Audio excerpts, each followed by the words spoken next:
Greetings, ladies and metal gents, and welcome to this latest narration of the web series There Is No Epic Lucha, only puns.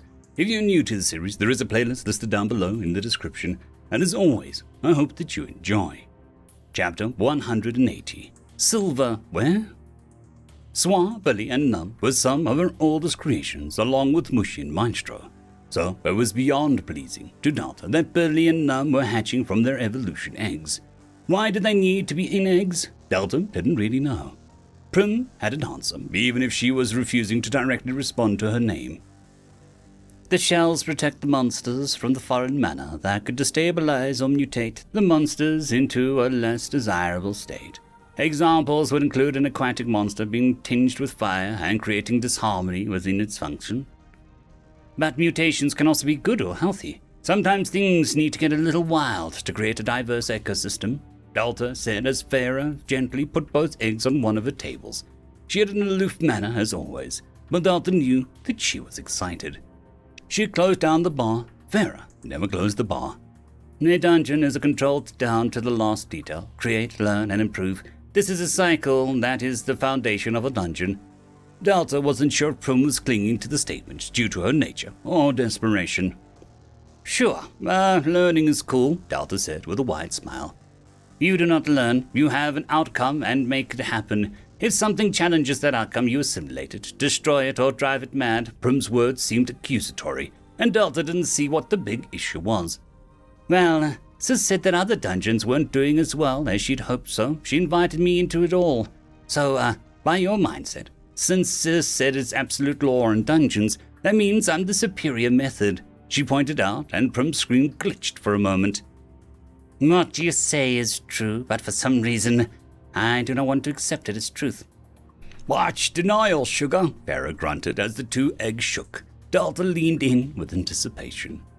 Billy hatched first, making a smooth opening which he emerged from without a word, his form dripping in congealed orange mana that flaked off quickly into the air. Billy had always been the quiet one of the trio, but whereas he was slightly menacing looking, he still had an air of approachability after a moment. This wasn't the case anymore. His dark green skin was so dark that it was almost black. His cloak hood was replaced by a full-body ensemble of a mix of red and black leathers, with a huge red scarf draped around his lower jaw, creating a slight cape behind him with Delta's symbol on it. Knives decorated his belt, and on one hand he had a dark gunmetal gauntlet with wicked claws that would let him hang off stone walls as easily as tear flesh from bone. His bald head was smooth without any marks as his crimson eyes stared around the room, his ears pierced with 12 times with rings and studs. Delta had to admit that he was a little dangerous looking, but it was still very cool. He pulled down his scarf, covering his mouth to reveal Delta froze as Billy's jaw seemed to hang lower than expected, appearing both too long and too deep without misshaping his face. He inhaled once and the nearby candles seemed to flicker inwards, trying to avoid being sucked in by the gentle inhale. Inside Billy's mouth was a dark void that belonged to no flesh. Billy the Assassin has been created. Abilities: Stalk, able to go to any floor once they mark a target.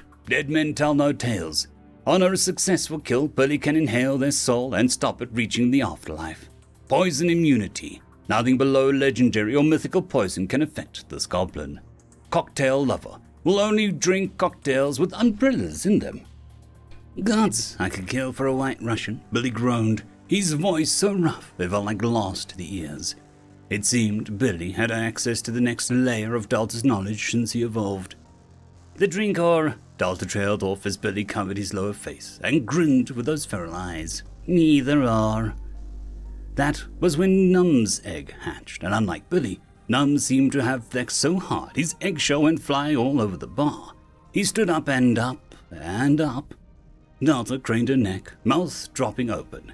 Num looked almost human. He was about 6 foot with enough muscle packed into his body to make someone demand a drug test. He grinned, one canine sticking over his lip as he rolled his neck, making joints pop. He wore a simple loose top that was more of modesty's sake than any protection from the elements, and a similar set of pants. His bare feet touched the bar floor, and he looked around with interest. Delta got a strange alert from her system, followed by another, then more. Num has obtained the title of hero. This title allows access to epic quests and underwhelming rewards. Num has been detected by love spirits. Num now has access to over 300 heroic destiny items in the world. Num now has... Stop! Delta said, as more pop-ups began to obscure her vision.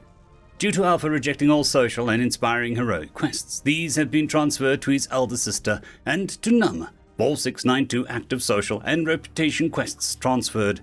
Num can't leave the dungeon, she cried out, and there was a new notification.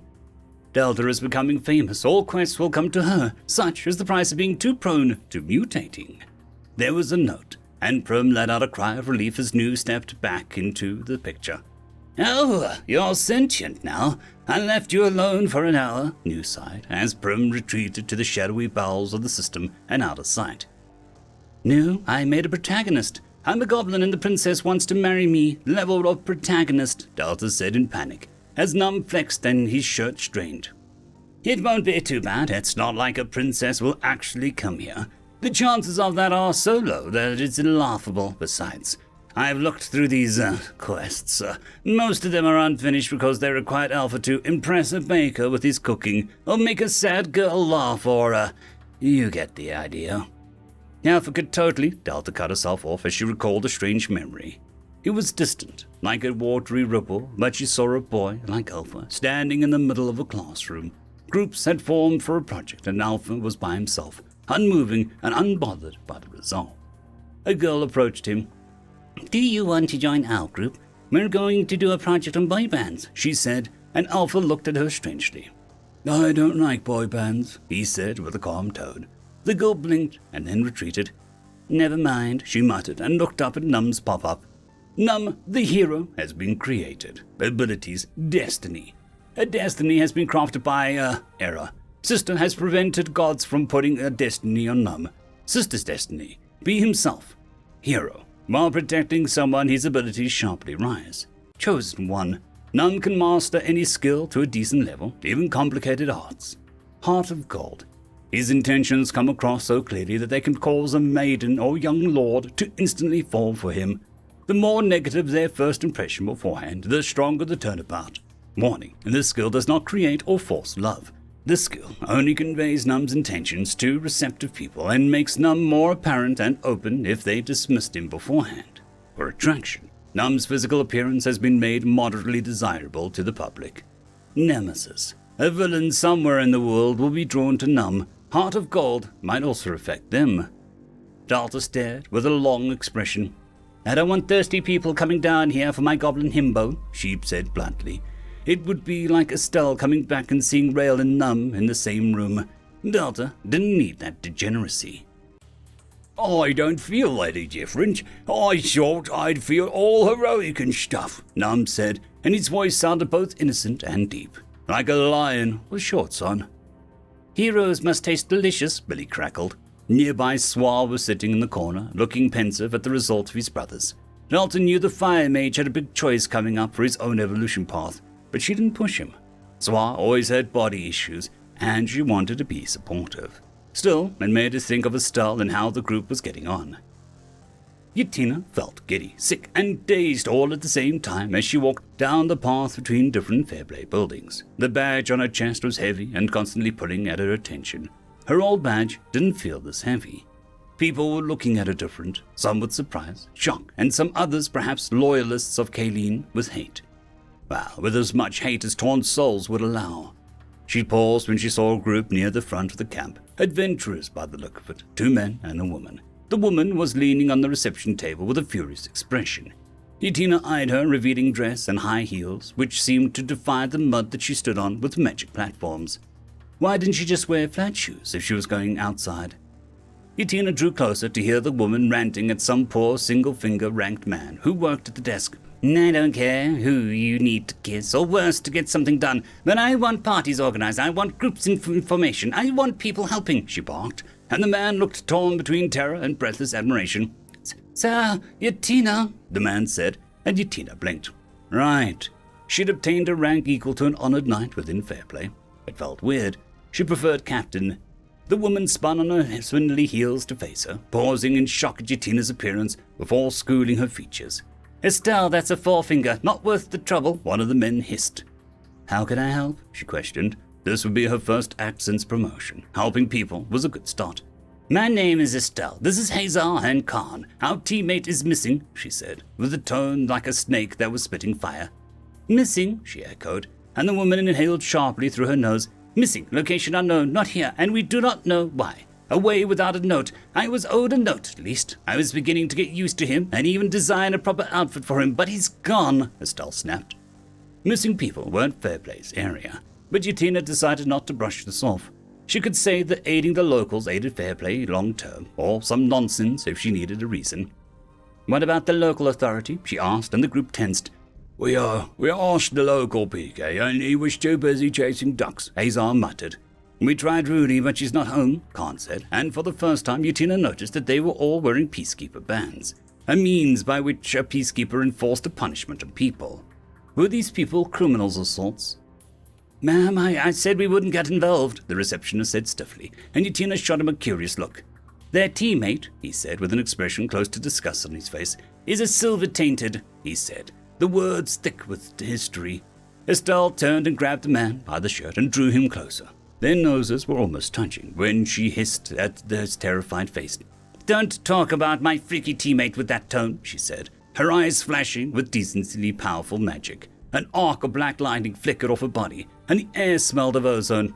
Enough, Yatina said, and strode forward. She had just finished dealing with Kayleen. She didn't need another one in the wings. She looked down at the receptionist, who looked at her with an air of confidence, as if Yatina was about to swoop in and protect him. You are assigned to clean whatever this town has for a sewer and guard duty, she said, and the man paled. Estelle also blanched. Not this town's sewers, she said in a panic, and Yatina blinked at them. They were defending the man now. Trust us. Just make him stand all day, Hazar said with pain. Yatina merely nodded, sending a man off as she listened to their story. She had to admit that she had an ulterior motive for helping them. Yatina found silver people a fascinating and interesting subject, and to meet one in person would be amazing. Estelle looked uncomfortable now that she no longer had an easy target for her wrath. Silver, we call him Sil, was tasked with going into the forest and collecting herbs for Mrs. Dabbergast, since she was the only one that could go into her garden and not die of poison, Estelle said bluntly. Yatina stared, merely making mental notes. He didn't come back, and when we looked, all we found was his coat, Khan said with a deep frown. The hate crime? Yatina asked, and the others looked unsure. He's still in the area, because Chris said that if he got too far from Durance, we teleport back with the words dump our stuff on our head, Hazar said with a pained expression. I can tell people to keep an eye out, but I don't know any way to track. She trailed off as an idea hit her. Delta had a map in her dungeon of moving orange motes. Would Sil be one of them? It would depend on how it worked and how close these people had been to Delta. We may need to consult the local dungeon. Do you know anything about Delta? I'd be happy to guide you, she offered. The group stared at her. Estelle's face began to twitch, an involuntary muscle spasm she couldn't stop, as lightning crackled around her. We've met, Hazar said in a very strained voice, and Yatina blinked at them. Then she thought of Delta, outside of Tura mode. Nah, she said aloud. Nothing else had to be said. Delta hummed as she watched Num bench press the bar table with Billy and Swa on it. I could use him for manual labor, Farah said with a grin. The best kind, she added. Family, Delta said with a smile. Free, Ferris responded as one of Jeb's burps reached up the nearby dumbwaiter. Just be careful, he's a hero now. He'll open a portal to hell or similar by cooking something wrong, Delta muttered. Filler arcs could appear anywhere and everywhere for no reason, after all. Will more fair play guys come soon? Billy asked, and Delta looked up at him with a blink.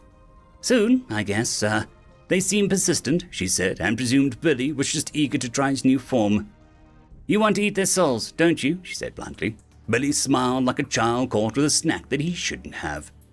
Never, but if one of them accidentally falls downstairs, chokes on food, suffocates underwater, in their sleep or on thin air, and other normal events, I could try to see what happens, Billy said smoothly.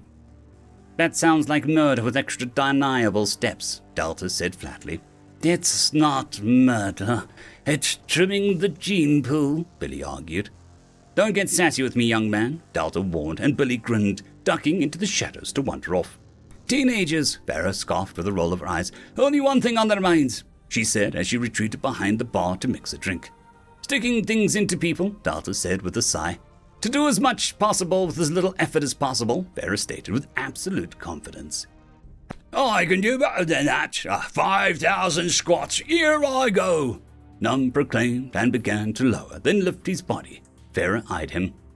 He's going places, mostly into walls, she said gruffly, and grabbed bottles. Delta noticed she had a lot more liqueurs now. Delta read a few of them, wincing at some and grinning at others. A black bottle with silver claw on the top was labeled Death Star Shot, with an image of an exploding star. It promised to kill you, then make you drunk. Another contained a thick green spirit that was almost creamy. It was called Jelligan's Boozy Gone. The label under it said that it was only 90% alcohol that would not give you a hangover, but warned of sudden new employment upon awakening.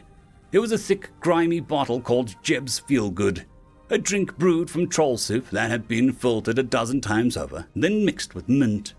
It had a catchy jingle on the front of it. Jeb's Feel Good, so good you won't feel it in a few moments. There was a new line of drinks forming, but only 5 of the wine bottles were in place, leaving 7 empty spots. It wasn't hard to see the sauce. Lion's courage, courage promised, wisdom is not. Gem in the eye, see double, good food, bad for problems. Coconut crab tastes good and is non-alcoholic. Crab supports you not drinking. Red Bull, you're not drunk, you can read this after all. Horn juice makes anyone interested after enough sips. Delta noticed that the shelf had a strange pipe system where tubes would connect to potential 12 wine bottles and then mix them together in a container to drip into a single final bottle. The bottle was there, and it was even labeled, even if it was empty. Shooting Star, only for those who have beaten the 4th floor. This drink is strong enough to grant minor wishes, limited in supply. Farah put a drink down, and Delta had been too distracted to see what she mixed. What is it? She asked curiously, as it was a teal-blue color and smelled of something sweet. Duck Hunt, Farah said with a feral grin. Delta took a sip, and the tart flavor was almost hot at first, followed by a cutting cool aftertaste like a knife through the flames. She peeked at the system for a tooltip for this drink. Duck Hunt. This drink either makes you very lucky or very unlucky. You also have a chance to turn all rewards into knife versions of themselves until you leave. I also got this sorted out, Farah said as she slammed a sealed metal box onto the bar top labeled Herbs from the Secret Garden. Delta leaned away from it on instinct. Maybe don't open that, Delta suggested. Farah shot her a look. The evils of humanity are already here, and hope's fled a long time ago, she grumbled, as she used a crowbar to pry open the box to reveal a dozen jars and spices for Farah to cook with and turn into drinks. Most of them would either kill someone or make them into a minor god, Delta guessed. Farah picked up a golden mushroom and grinned. Hero burger, she rasped, and Delta shivered as something in her soul feared for the people who ordered it. Something in her just knew that the burger would not be so easily defeated by someone with only average guts. End of chapter. I'd quickly like to thank the T5 peeps. Bitmori, Terran on Air, Cold War Boomerwaffen, Severin Cerberus, Red Panda 121, Leslie 517, Bushmaster 177, Caspar Arnholtz, Cam Maxwell, Lightjock, Dragzoon WRE, Lord Azrakul, and Arcadian. Thank you.